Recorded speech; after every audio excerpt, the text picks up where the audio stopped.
Hey there, and welcome to the Keim Report. Before I play my conversation with Greg Cosell, do me a favor. Hit that like button, hit that subscribe button. We're going to keep bringing you great content, and it starts with having guests like Cosell, a veteran of NFL films, a key part of ESPN's NFL matchup show. He's smart, he's insightful, he's knowledgeable because he puts in the work, and that's why I wanted to bring him here to you and ask him about the Washington Commanders offseason. So sit back. I think you're going to like a lot of what he has to say about your Washington Commanders.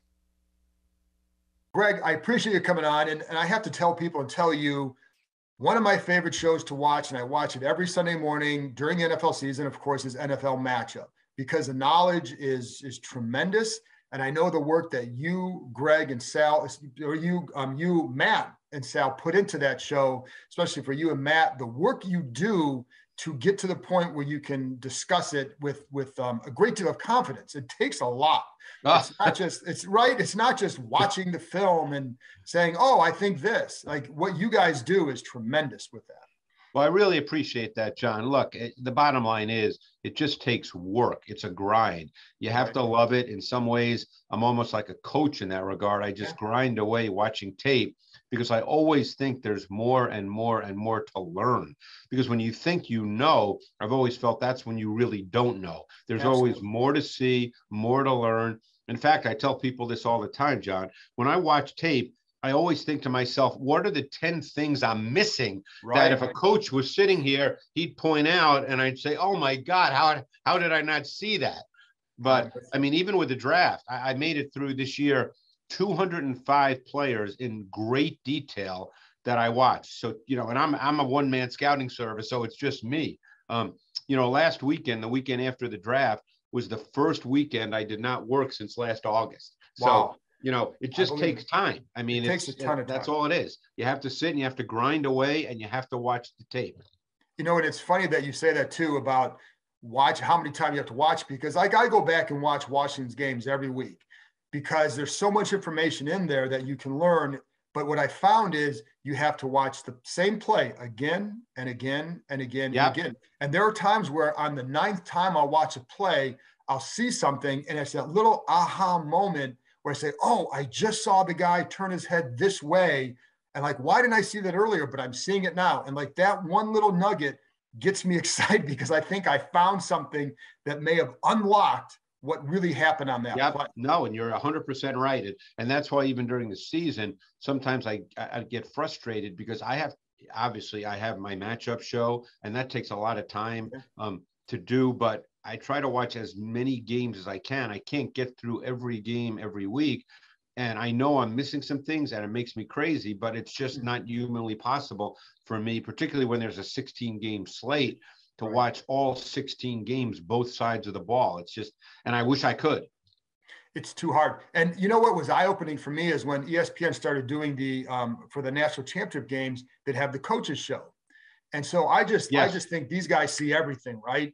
And what really got me is watching it, there were some high-level coaches watching it, and they'd have to rewind the tape to piece together the play. Of course. And I thought, okay, there, like you just think like, oh, I can't see everything, and they know what to look at. No, they've got to do it too, because there's so much information. But you can't watch one play and think you know exactly what happened there. No, and it's funny you say that, because obviously social media has become so big now, and Twitter in particular, and so many people try to break down plays on Twitter, and that's fine. I mean, it just, look, the more football that's talked about, the better for all of us. That's a great thing. But sometimes I laugh because I'll see a guy do a breakdown and say, wow, I've never seen this concept before. And I look at it and I say, I've been doing this a long time. I've seen that concept 1,000 times, and it's just, but it's only because, hey, I'm going into my 43rd season here at NFL Films. So the matchup show, which I created, that was back in 1984, believe it or not, John. So I've seen a lot of football. Yes, you have. Well, speaking of watching, and let's turn to this team. That's why I want to have you on. In general, Washington has added a few pieces this offseason, especially on offense. I'm just curious in general how you view this team now based on the moves they've made in the offseason. Well, obviously it starts with the quarterback, Carson Wentz. I think Heineke actually did a very nice job last year, given how many games he had to start. And I think we all understand, including the coaching staff, what Taylor Heineke is. He's probably the kind of quarterback that will play in the league for 10 years, in sort of the Case Keenum, Colt McCoy mold, that if you have to put him out there, you can line up and play with him, but it's not going to get done exactly where you want to go. So they made the trade for Carson Wentz. Wentz actually had a pretty strong season a year ago. Everybody remembers the final game, right, where he was really poor against Jacksonville. So I'm really curious in this style of offense. This is a different style of offense than Carson Wentz is used to. The Scott Turner, Kenny Sambisi approach is different. There's a little more verticality to it. Mm-hmm. There's a little more push the ball down the field. I guess if you want to talk about it and be a little philosophical, if you go back through the years, and there's offshoots of this, but John, there's really two basic methodologies with offense. And as I said, there's offshoots. So if people are listening and are historians of tactical football, I don't want them to say, well, no, you're wrong. There's obviously offshoots. But if you go back through the years, there's sort of the Bill Walsh offense, right? The West Coast style of offense, which is what Carson Wentz has mostly been schooled in. And there's the sort of the Don Coryell offense, right, which is the Scott Turner, Norv Turner, right, approach. And obviously Scott comes from the Don Coryell, Norv Turner approach. And they're a little bit different. And the Scott Turner approach is much more of an intermediate vertical pass game. And I think I think Carson Wentz is more than capable of functioning effectively within that style. In fact, I think Wentz's mindset is more aggressive than not. He does not like to check it down, which has been a problem in his career, by the way. Right. But I think the overall philosophical approach of this offense fits the way Wentz wants to play more than the true West Coast style. And the one thing, and you're exactly right. And I remember watching Norv Turner's offense back in the day, and they do like those intermediate. Yep. And Henry Ellard made a living on some of those deep digs under Norv Turner. And but so you look at that, and like they have at receiver Terry McLaurin, Curtis Samuel, De'Ami Brown, and now Jahan Dotson. Do these receivers mesh well with what they want to do and with Carson Wentz? Well, I think that one thing about Brown, who got, meaningful snaps a year ago, but obviously not quite enough to make a true judgment. But I thought his last year at North Carolina, he showed a lot more, John, as far as the ability to work the middle of the field. Mm-hmm. I had watched him both his last year and his previous year at North Carolina. The previous year, I came away thinking, oh, this guy's an outside the numbers receiver. And then his last year at North Carolina, I thought they asked him to do more working on in-breakers and working in the middle of the field. And I thought he handled it well. He's a decent sized receiver. He's not a small receiver. I happen to really like Jahan Dotson's tape from Penn State. I don't know how much you got a chance to see him. I thought, given his size, he was fearless working in the middle of the field. He was willing to go up and get the football. He made a lot of tough catches away from his frame where he needed to extend. I thought there was a physicality and a competitiveness to Jahan Dotson that belied his size. So I think he can do that. Mclaurin, in an ideal world, I think if you spoke to the coaches, they'd probably tell you in an ideal world that Mclaurin is not a true boundary X, that they'd like probably to see him more as maybe a movement Z, where he goes in motion, can get free access off the ball, get into his speed quicker. But it depends who you have, and you have to play, you have to dance with the girl who brung you, as they say. So I think their receiving core has some intriguing parts to it now.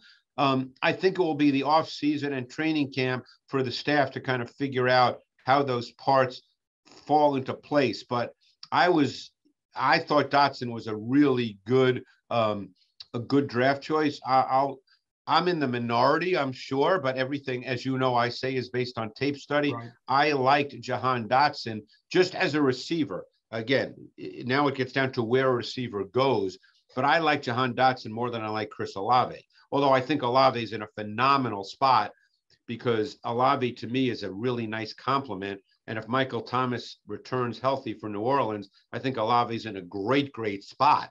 But if you're just talking about the traits, I happen to like Dotson more. And with that, one of the things that they would talk about Dotson is they felt he was one of the most pro-ready receivers in this draft. And when you watch him run his routes, and he had one against Maryland, against Nick Cross, where he completely sells an in-breaking route, breaks down to the seam, where it just it was not just turning the head, turning the shoulders, selling it. He does that pretty well. What traits do you like of his that suggest that he is that kind of pro-ready receiver? Well, first of all, he can work all three levels of the defense with smooth and at times effortless efficiency and instant acceleration. When he had free access off the ball, I thought he was extremely explosive into his routes. He was kind of that desirable combination of what we like to say sudden and smooth. I thought he defeated press coverage effectively, which is something you always look for with college receivers. Sometimes you don't see a ton of that, John, as you know. Right. But I thought when he did face it, he had a plan. You like to see a receiver have a plan, because in the NFL, you need a plan. You're going to face better corners, and you can't just beat them with your physical skill set. And as I said, the thing that I thought really stood out was I thought his fearlessness and competitiveness working in the middle of the field. To me, that really jumped off the film. And I thought that there was a detailed way in which he ran routes. I thought there was a sense of craft and nuance to his route running. And again, you're taught more about that when you get to the NFL, clearly. But I thought he had a clear sense. And it's funny you mentioned that 38-yard touchdown versus Maryland. That was a double move. I think it was sluggo, slant and go. But he showed that stop and start burst and acceleration, which you definitely like to see. Yeah, and he, like I said, I like the way he sells his routes. Yep. Gets the defensive back either to widen or to bite on something. And you don't always see that too often. It kind of drives me nuts. You'll see some receivers on some of the inbreakers will turn their head, but they're not really selling the route. You're just turning your head. He sells the route. What about because they do want to work him in the middle too. Because as a slot guy, they're going to use him in the slot a lot. And with Carson Wentz, one of the things they talked about from last year was with Heineke not being able to attack that area as much, partly because of his height. That is it harder for him to see? How is Wentz in those areas too, on the shallow crossers and some of the over the middle routes as well? Well, sometimes it's not just height, although that is a factor. Right. And I think that for them, sometimes it's arm strength, because people, I think, have the wrong idea about arm strength. I think oftentimes people see arm strength as how far you can throw the ball. Most vertical throws in the NFL, John, as you know, are not arm strength throws. Right. They're not, every once in a while, do you see a ball thrown 50, 55 yards? Once in a while. But fade balls, even posts, if they're thrown with the right timing, they're not arm strength throws. Very often it's those middle of the field throws. I remember having a great conversation with Joe Flacco years ago, obviously in his prime, a very strong arm. And Flacco said that the tough throws are when you have to drive the ball between the numbers or between the hashes, between people. And those are the arm strength throws. Carson Wentz can make those throws. Those are the throws that Taylor Heineke is not going to make. So Wentz can make those kinds of throws. And I think those kinds of throws are much more a part of a Scott Turner offense than where Wentz has been with much more of the sort of West Coast methodology. So when you look at the offense too, again, we look at the receiver, talk about Wentz. They also added Brian Robinson to the draft to pair with Antonio Gibson. I love Brian Robinson, by the way. Why is that? Brian Robinson, to me, and obviously he only played 1 year as a full-time starter because, obviously Alabama gets 5-star back after 5-star back. So Brian Robinson had to wait his turn. But I thought, you lose sight of the fact that this guy's 225 pounds. Yeah. He is a big back. And I thought that, he's kind of an urgent, determined, physical, competitive downhill runner. He runs with velocity. He runs with power. He gained hard yards. There was even some stop and start to his game. I wouldn't call him purely explosive, but as you know, John, how many 60-yard touchdown runs by backs do you see in the NFL? Right. You don't really see that, and I'm very curious to see how this plays out, because I think you're dealing with a situation where my guess is Antonio Gibson, you would know better, you're there every day, has not quite been exactly what they hoped.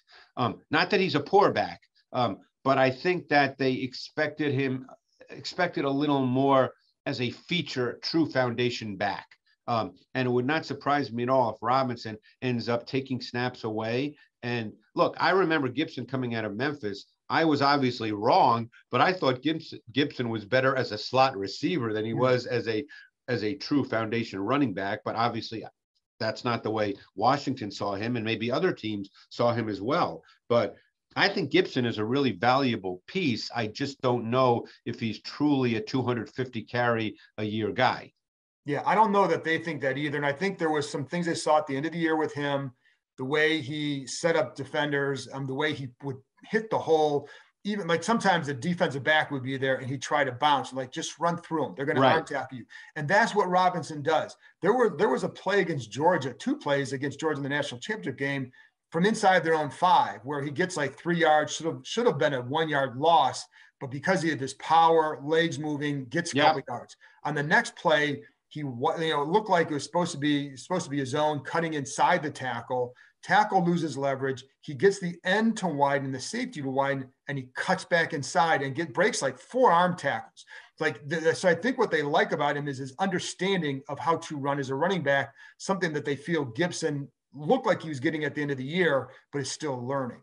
Yeah, I really like Rob. I watched every one of his runs from 2020. He only had about 95 of them. And then I watched a ton of them, obviously, in 2021. And I really liked his tape the more I watch. He's the kind of back to me you have to keep watching because he's not necessarily explosive. Plus, the other factor is I think he's a good receiver, and I think he's a good pass protector. So, again, I don't know their plan for him, and I knew he wasn't going to be a top 40 pick, but I thought that was a really good draft choice by Washington because I think he's going to get meaningful snaps. And obviously, coming out of Alabama, I'm sure he's been coached at a pretty high level, and I would imagine that there's always more learning to do, obviously, when you get to the NFL, but you're not starting from scratch with him. How good can this offense be then with all that? It always obviously comes back to the quarterback. Carson Wentz is one of those guys that I think, look, the talent level is still there. He's big, he's physical, he's got a good arm. All I can do is watch the tape. Like you've probably heard a lot of things about Carson Wentz. Right. I'm always loath to say those things because I hear them from other people, and I'm sure they're true because they're people who know. But I think it comes down to how he responds to the new offense, to Scott Turner, to Kenny Sambisi, and Kenny's a really good quarterback coach. He's been doing this a long, long time. I mean, he worked from day one with Carson Palmer, who became obviously a really, really good NFL quarterback. So I think those are the things we don't know yet, but I think that this is an offense that actually has some pretty good weapons. Obviously, it's a bit of a reworked offensive line, so that always takes time. I guess we have to figure out what they plan on doing at the left tackle position. Is it going to be Charles Leno? I guess if we were to line up today, it would be, correct? Yeah. Yes, it would be. And I think that's the plan definitely for him right now. Yeah, at least the next year or so. I mean, they've got 2 new guards. I assume it's going to be Norwell and Turner at the guard spots, correct? Assume that, yes. Mm-hmm. I thought Cosme, when he played last year, showed that he could be a quality starting right tackle in this league. So, to me, much of this depends on the offensive line. Yeah. And we don't know the answer to that just yet. Was there a draft pick that made you scratch your head, or another one because they took Fedarian Math the 2nd round, a guy that I think adds a lot of subtleties to their line. Yep. Does things that others maybe don't do. But was there a draft pick where that left you scratching your head a little bit, or did you kind of like their draft overall? I'm looking at their picks right now.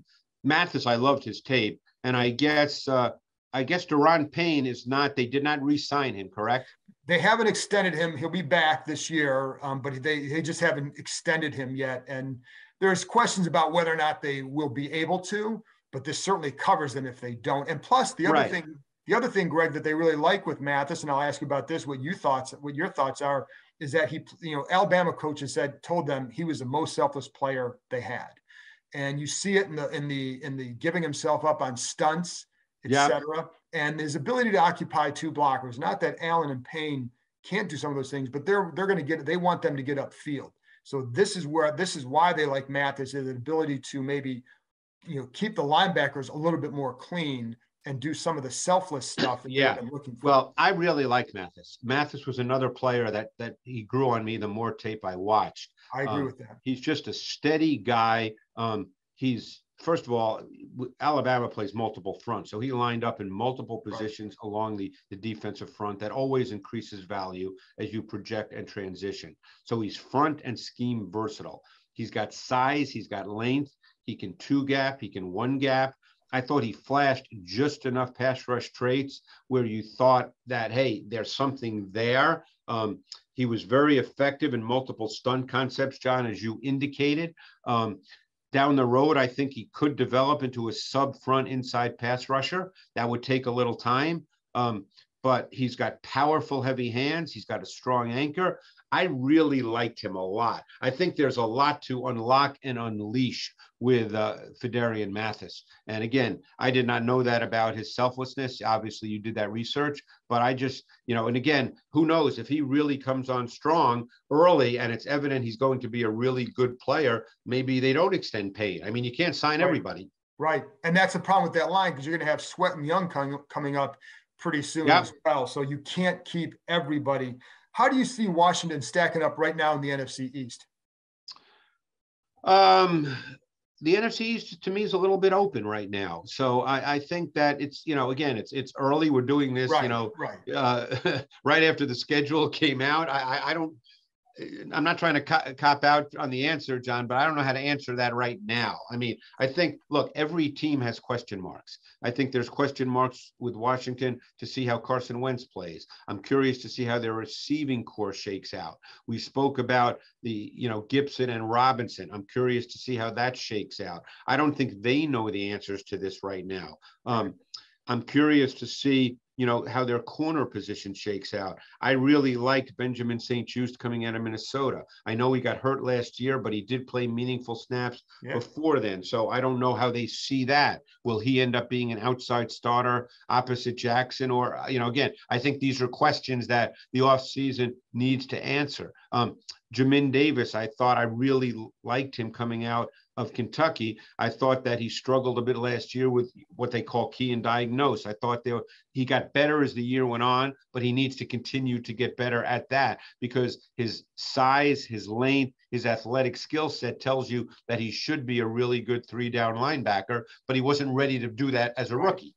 Right. So, I think there's a lot of question mark. And obviously Chase Young did not play last year for the most part. So, whereas the year before, that defensive front was among the best in the league, if not the best in the league. So there's too many questions for me to really give you a definitive answer. If all these answers, they won't all be ending up in positive, but if 90% of them do, they could be a very competitive team. Just a couple more, and I appreciate your time. Terry McLaurin, again, contract extension going to be, they're working on that now, and they hope to have one.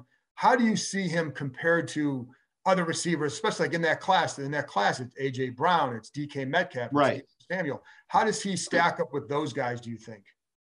Well, he's different because he's smaller, but I think he's very tough and competitive. He's just smaller. And I think that, like I said, he's probably, in an ideal world, not a true boundary X, although he can line up there and has lined up there, obviously, for Washington, because they were lacking at the receiver position. I think he's a 3-level weapon. He's obviously, he has vertical ability. We saw that when he came out of Ohio State. A lot of people, I think, fell asleep on him because he didn't have big numbers coming out of Ohio State. I think he only caught 35 or 36 balls his last year there. But I think when all's said and done, he's a pretty complete receiver. He's just not big, and his body type is not necessarily big. But I mean, he's very good run after catch. Obviously he's got that juice. He can catch the slant, the glance routes, and he can take it to the house. I mean, I remember a play against the Eagles. I lose track of what year it is. It was a 75-yard touchdown where he caught a slant and just ran away from everybody. He can do that. I think he's a really good receiver. And I'm sure they'll re-sign him. And he's a guy you got to re-sign. You can't let him walk. Correct. It's just a matter of working all that stuff out. And that's why we mentioned with Payne, you can't re-sign everybody. So you have to decide, how you want to do this. And that's why you draft a Fedarian Mathis in the second round, because if he develops the way you believe he will, then if you have to let Darren Payne walk, you feel like you've got his replacement sitting right there on his first contract. Absolutely. Last thing then, how do you, when again, looking at the NFC, so when you, Dallas, Philly, the Giants, right? Is there a team that you really liked what they've done in the offseason so far, or one way or another, liked or disliked? Well, I mean, I think with each team, there's certain things you really like. Let's just focus on Philly. We don't want to go through every single team. I think Philly did some really good things. I think Philly can have, for instance, a really strong front seven on defense, but they've got some significant questions on their back end that need to be answered. And if they don't get answered, then there'll be games, as you know. Look, when you have a weakness in the NFL or an area not of strength, you know there's always weeks that gets exploited. It may not happen every week. It depends on the opponent you're facing, but it gets exploited. And then people get surprised. You know, if you have a weakness, these coaches are good in this league. They exploit it eventually. But I like what Philly did with the A.J. Brown trade. What they're trying to do is surround Jalen Hurts. And obviously, he's still a question as to what he can or cannot be. We don't know that. But I think they're trying to surround him with a lot of weapons so that he can develop to the best that they think he can be. Whether that happens, only time will tell. So every team, you know, a lot of people, you know how this goes, John. I mean, this is the way it works. You know, when they made the trade for A.J. Brown and drafted Nakobe Dean and all that, you know, and Jordan Davis, it's like, well, they're the team to beat. Well, you know, how do we know that? You know, because they, like I said, they still have some concerns. I think the Giants are a total unknown because you just don't know how Brian Daboll will handle Daniel Jones, who's obviously going to be their starter this year. Jones with the 6th pick in a draft, obviously the same year that Washington took a quarterback. So they like Jones, you know, more than Haskins, obviously. And we'll see, you know, Daboll has a great coaching background. He did an unbelievable job with Josh Allen. We'll see if he can make Daniel Jones a quality starter. It'll probably take some time. Saquon Barkley, to me, is a total unknown at this point. So there's a lot of questions here. Yeah, and with Dallas, I'll be curious to see the loss of Cooper. And how and you know they get Smith in the first round. I'm just curious to see how that all plays out for them too. So it'll be fun to watch. So, Greg, you're the best. I appreciate your time. John, I appreciate it. Thanks for having me.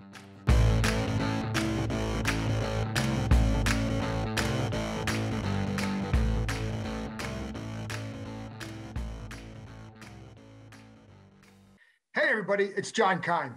Do me a favor and hit that subscribe button, and I'll continue to bring you guests who provide excellent insight into the Washington Commanders.